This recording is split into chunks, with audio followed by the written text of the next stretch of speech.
Gill Walker is the principal of UPSIS. She is committed to your success with Microsoft Dynamics 365. For nearly 2 decades, she has helped achieve success with Dynamics 365.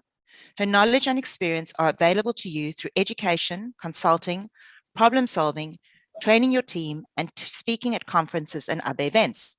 She speaks and trains in person, virtually, and online. Now, today, Gill is actually in the UK. So she's up, it's 10 past 11, and she's hanging around to serve us. So how good is that?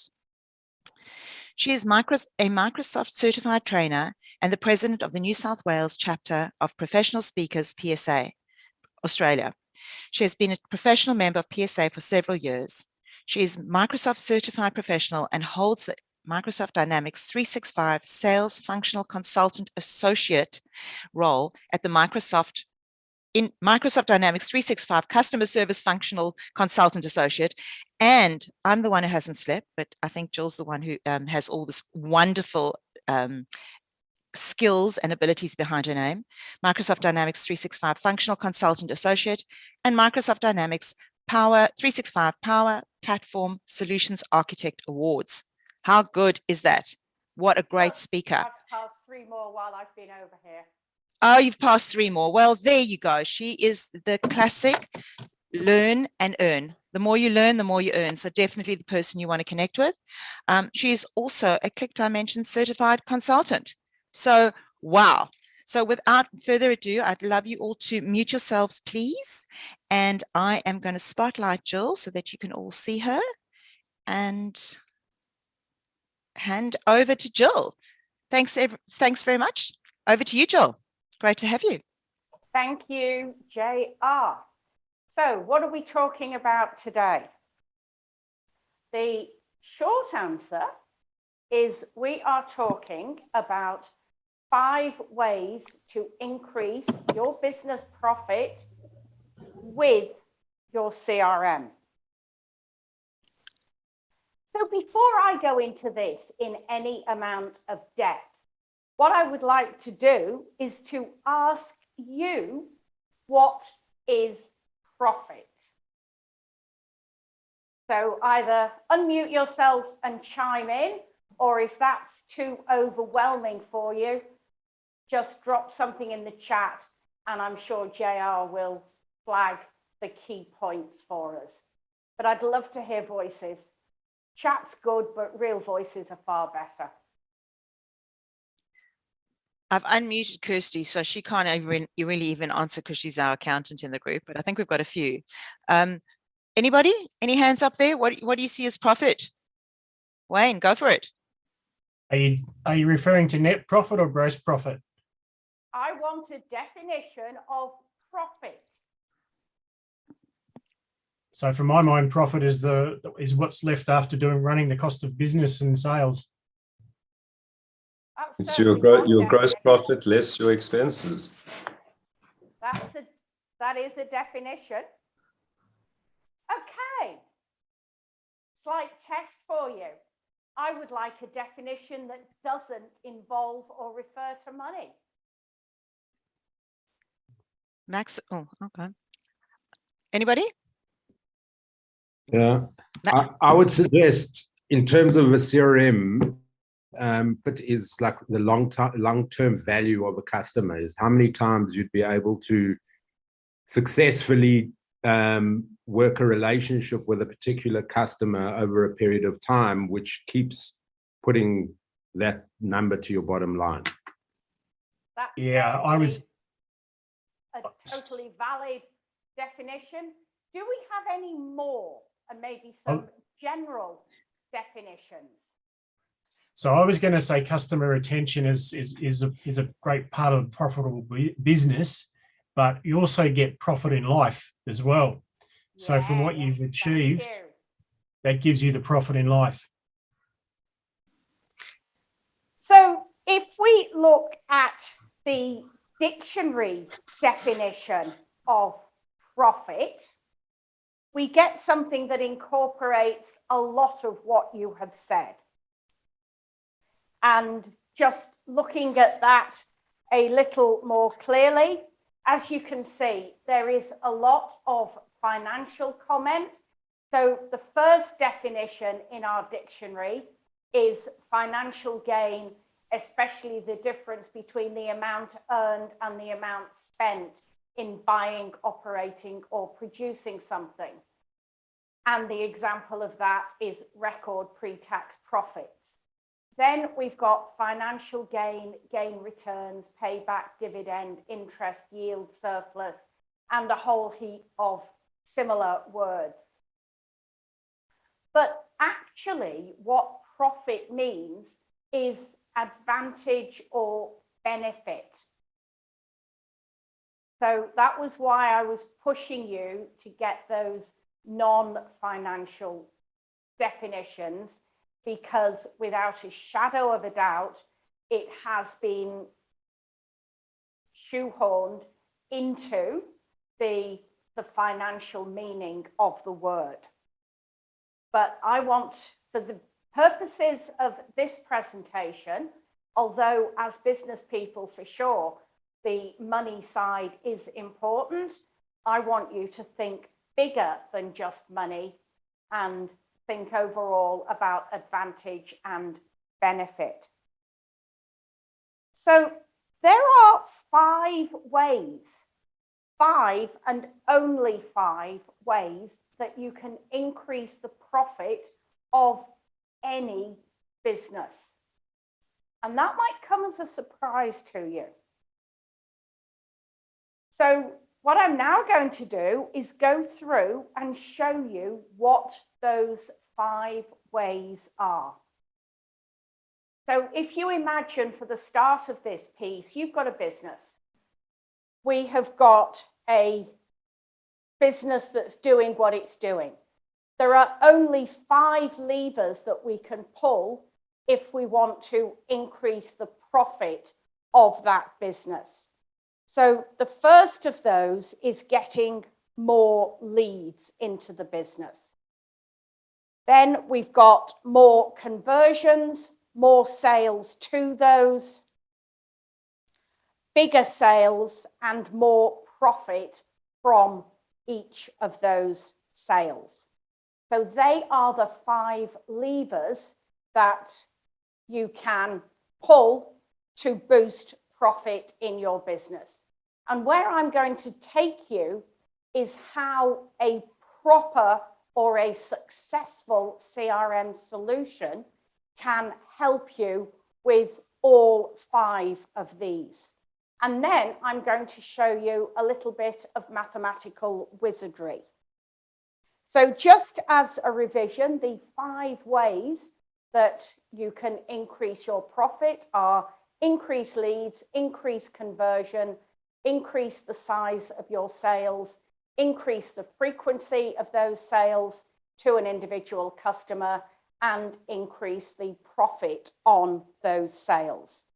So running through each of those in a little bit more detail. Increasing leads. Well, how on earth do you know how to get more leads? More to the point, how do you know where to invest that effort?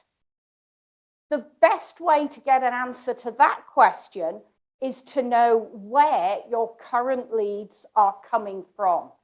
So I would like everyone to drop into the chat where you believe most of your current leads are coming from.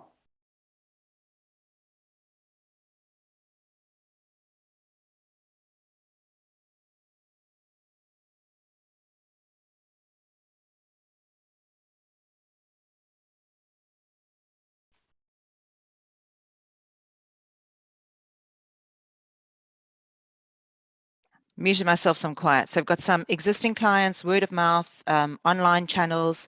Current leads are coming from existing clients that have been clients for years, referrals. That's what's coming up in the chat box, Jill. Yeah, okay. So typically when I ask that question, the audience response is some variation on this lot. And that is pretty much the only places that leads can come from. And in any given business, the proportion is going to be different. So one of the things that a successful CRM will give you is the ability to do something like this. In other words, to capture all of our leads by source and then to plot them in some form.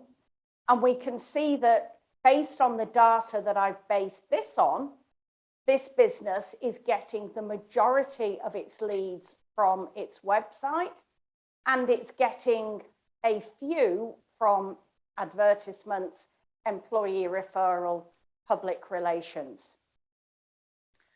So for this business, if they put more effort into the website, that would probably bring them more leads than by putting that same effort into advertising and employee referral and so on. So how does your CRM help you get more leads? Well, one way is by telling you where the current ones are coming from.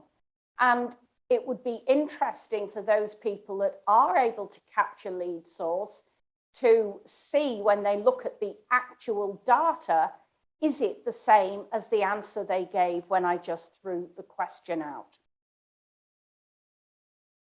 So some of the answers here, Jill, are around Google and LinkedIn as well. So Okay. those are things that, so that social element as well as the and also through the website. So that seems to be, you know, there's things that are it will depend. So with Google, if you're talking about Google Ads, really that comes under advertising.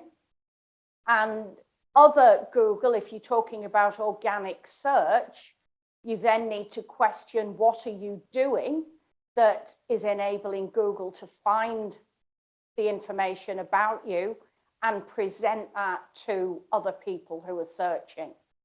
So Google, I think we could almost drop. I'm not saying it's not good. It obviously is good, but it's not a primary source is where I'm going with that.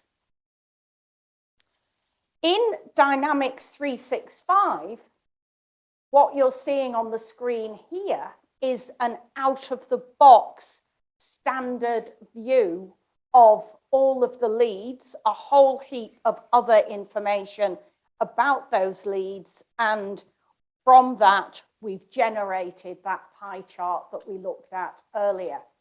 So a proper CRM will give you this sort of information about your leads, and taking that information and applying it enables you to then further develop your activities to get more leads of the right sort, or more effort that is likely to generate more leads.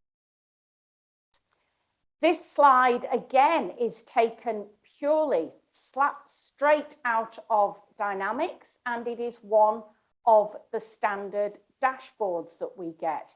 This particular dashboard is showing me that same lead, and then it is showing a range of other information. And we'll come back to the chart in the bottom right, left-hand corner in a moment. So that's step one. Step two of those leads that we are getting, how do we get more of them to become customers? In other words, how do we increase our conversions?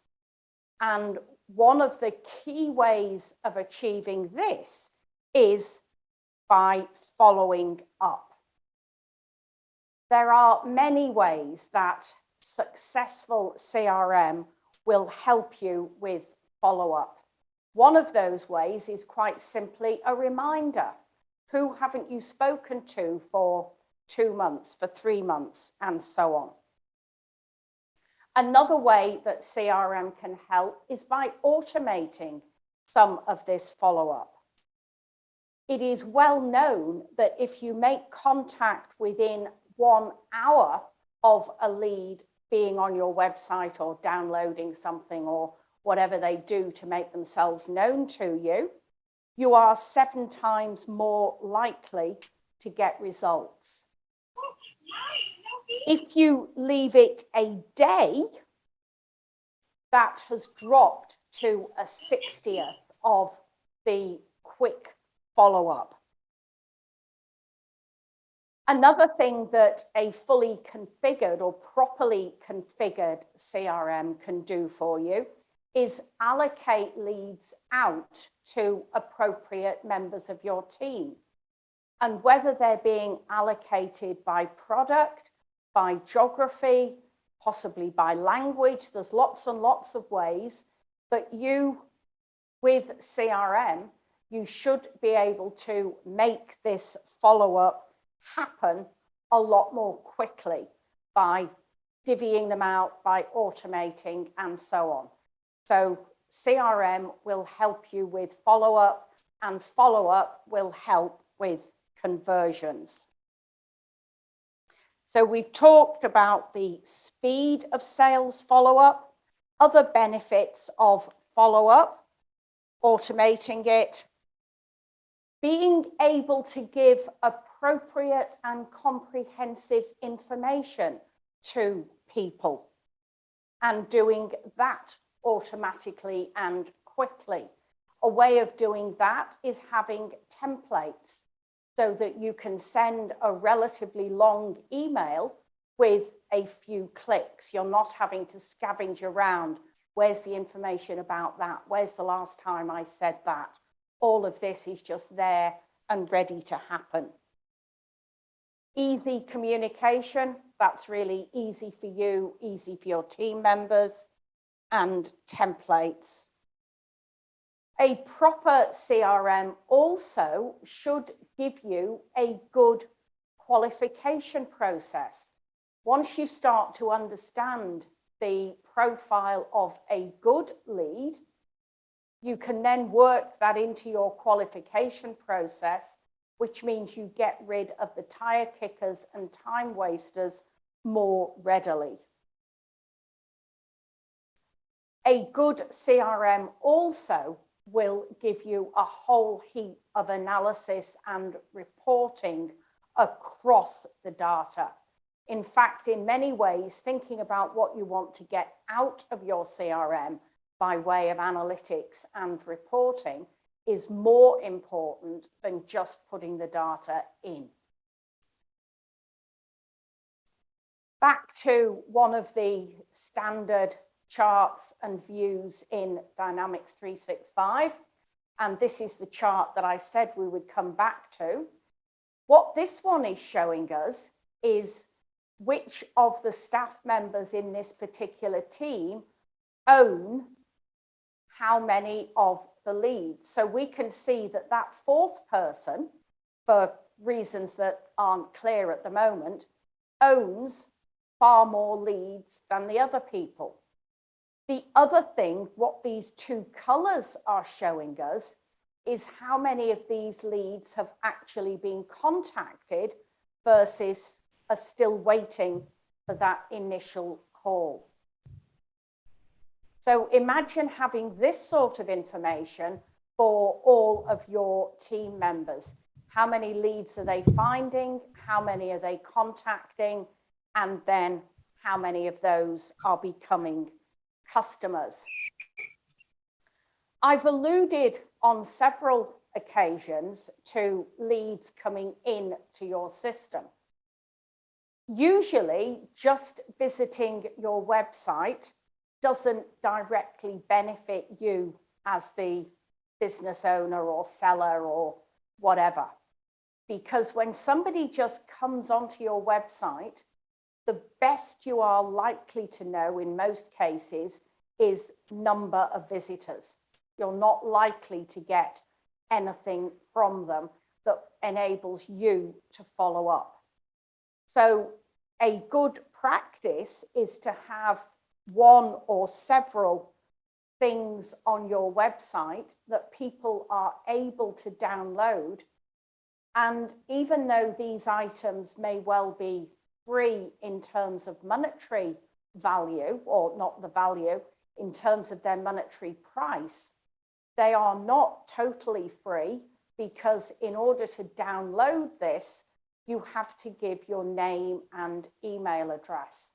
Now, this form could be structured differently, and we could ask for more information, although in general, less is more with things like this. This is an example from our website, one of the downloads that we have available. But once that has been filled in, my CRM converts that information into a lead, and I can then kick off a follow-up process. We also should be able to create, in a good, successful CRM, campaign automation. And this is an example of a Click Dimensions campaign automation. And what we've got going on here is somebody has engaged with a form, similar to the one we had on the previous slide. Then they have received a series of emails. That right-hand, left-hand blue box represents a series of emails being sent out.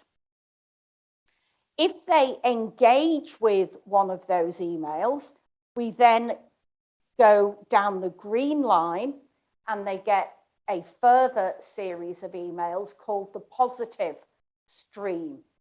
So those are emails targeting specifically people who we know have engaged. If they don't engage, we send them a negative series. And so it goes on. Depending on how the lead behaves, they receive different communications. And all of this is automated. Once you have built a campaign automation like this, it can be kicked off quite simply by the lead filling in a form on the website. So on the subject of follow-ups, I'm now going to ask another question.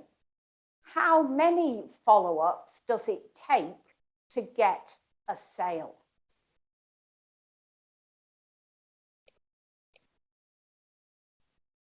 Ideas? I've Drop got it in the 16. chat, unmute yourself, I don't mind. Got 16, would not know. Looking for some more answers. 3, depends.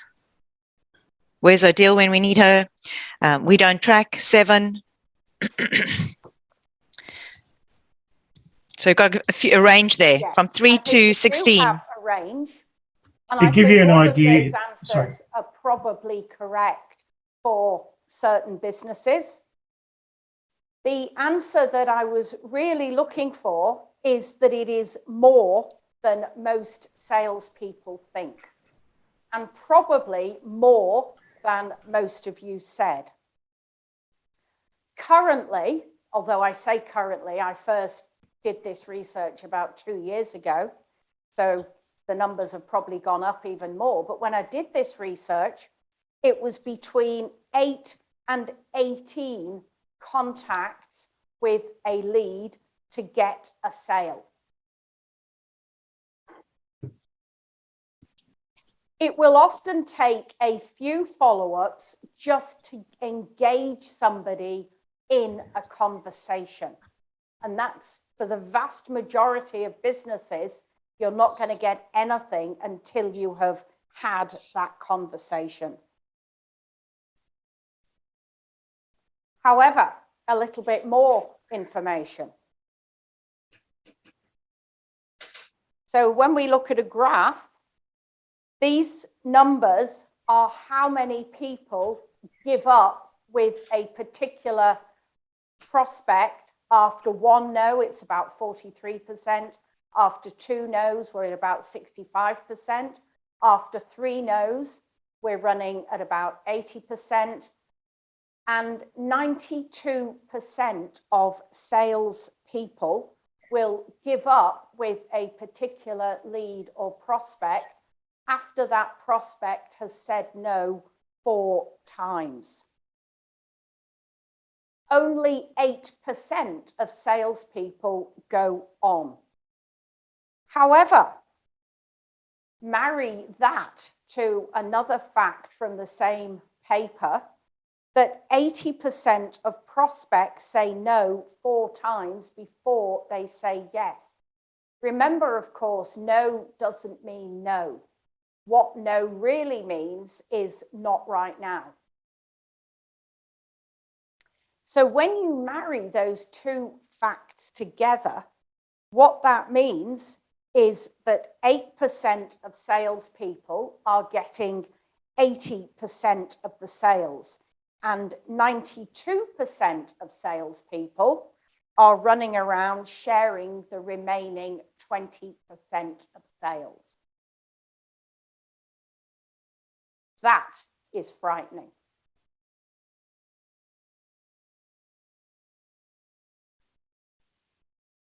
So this is yet another dashboard from Dynamics, and this one is looking at follow-ups and particularly around goals or KPIs or targets that you could set your staff members, your sales people, and Dynamics just monitors those. So these dashboards are produced. Once you've made them, there is zero effort in having all of these metrics. So this particular one, what we need our salespeople to do is to do what salespeople are supposed to do and make those calls. But as long as they are making the calls and using CRM properly, this dashboard giving their targets and where they are on that target is just happening. So follow up again, other benefits that you get by following up is you get more sales because the prospect or the customer doesn't forget about you, and you can get bigger sales because as you develop that relationship with a customer, you're able to find out other problems that they've got, and then you can say, yes, we can help with that. It is amazing how often a prospect or even a customer, they know what they get from you in terms of, so they know they come to you for training or for this sort of consulting or for this sort of product, but they don't know all of the other things that you also offer or could offer. So by developing those relationships, and that can only happen with ongoing follow-up, then by way of conversation, you will discover a problem. And if that problem is something that you can help with, then you can explain to the customer how you can help with that problem. And maybe that business will come to you. Hence, you will get more sales or bigger sales. So that is 4 of the 5 things that we can do covered off. The 5th one is increasing profit. And one of the ways that successful CRM can help you increase profit is by showing your sales people what the products are, what the costs of that product are, what the profit is, what the effect on that profit is if they give discount. It is amazing when you talk to salespeople that they give discount in order to win a sale, but the discount is such that there is either very little or worse still, 0 profit left in that sale. So they may well have achieved a negative result. And this again is from Dynamics, and it is just a sample of a product line and all the information that you can have about that product, from which during the sale, you can then display to the salesperson what the profit on a particular sale will be.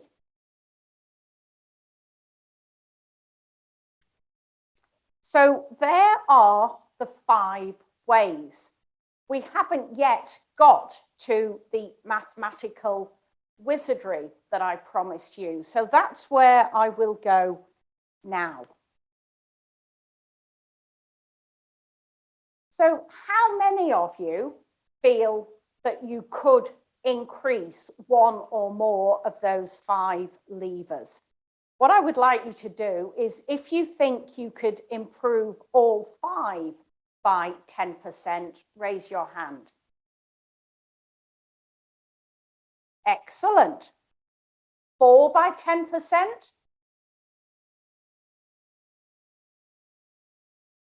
I'm not seeing everyone here, but I think we've probably got the majority of hands in the room are now up, so I won't go any further.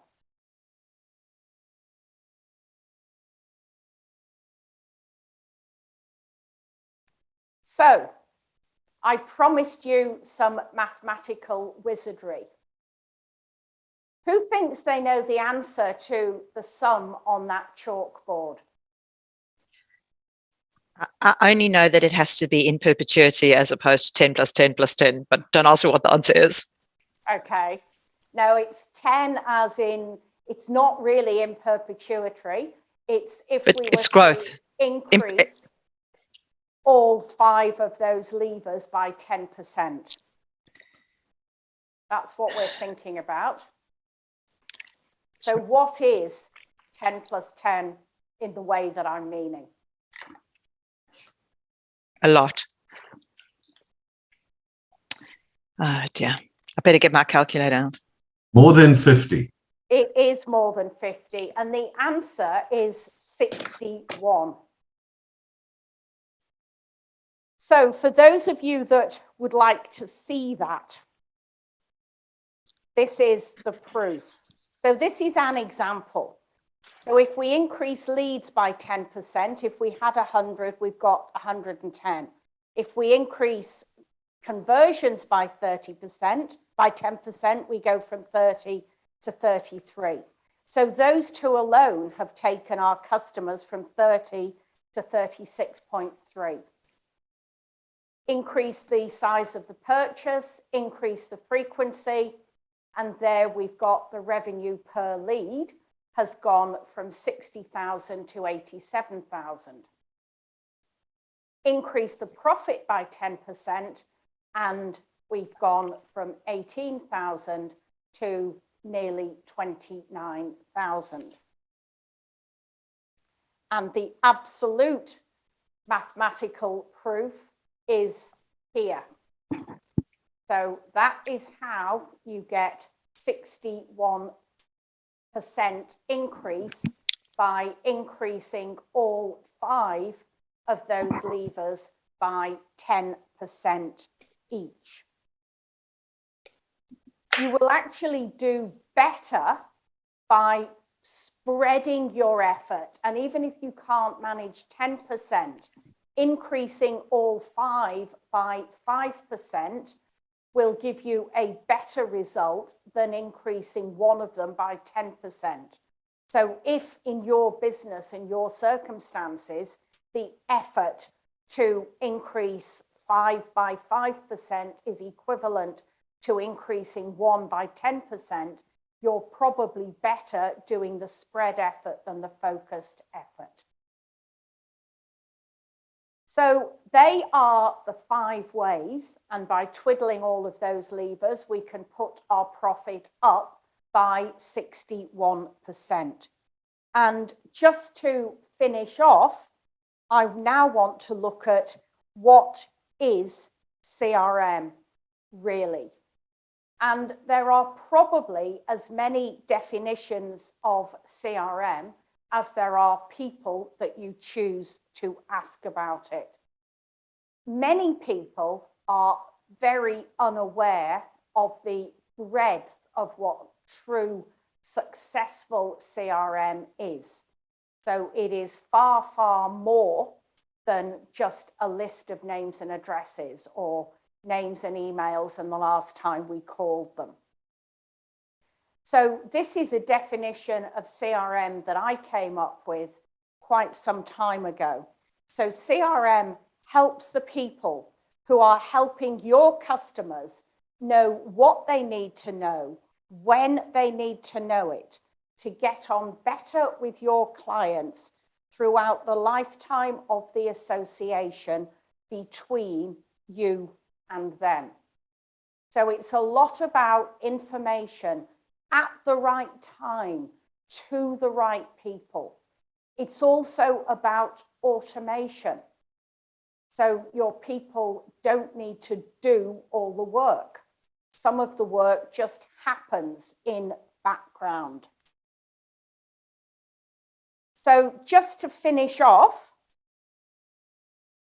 what CRM does, it delivers benefit to the business. It has a high level of user adoption. The data is seen to be reliable. Easy to use. And that definition of easy needs to be for the users who are using it. And it should tend towards worm. And what worm means is write once, read many. In other words, the data should be entered once, maybe by the prospect or the customer themselves, and then the system should feed it to all of the places that it needs to go. And if your CRM does not have at least most and probably all of those 5 factors, it is fair to say that it is not a successful CRM. But achieving successful CRM is challenging because to do it, you're walking on a knife blade between the technology and what it does natively and the business. So that is probably the biggest reason why so many CRM projects are said to fail. And then just to finish off, there are some references which will give you further context around some of those stats that I gave you. And of course, if you would like to maintain contact with me, there are my contact details. And with that, I will hand back to JR.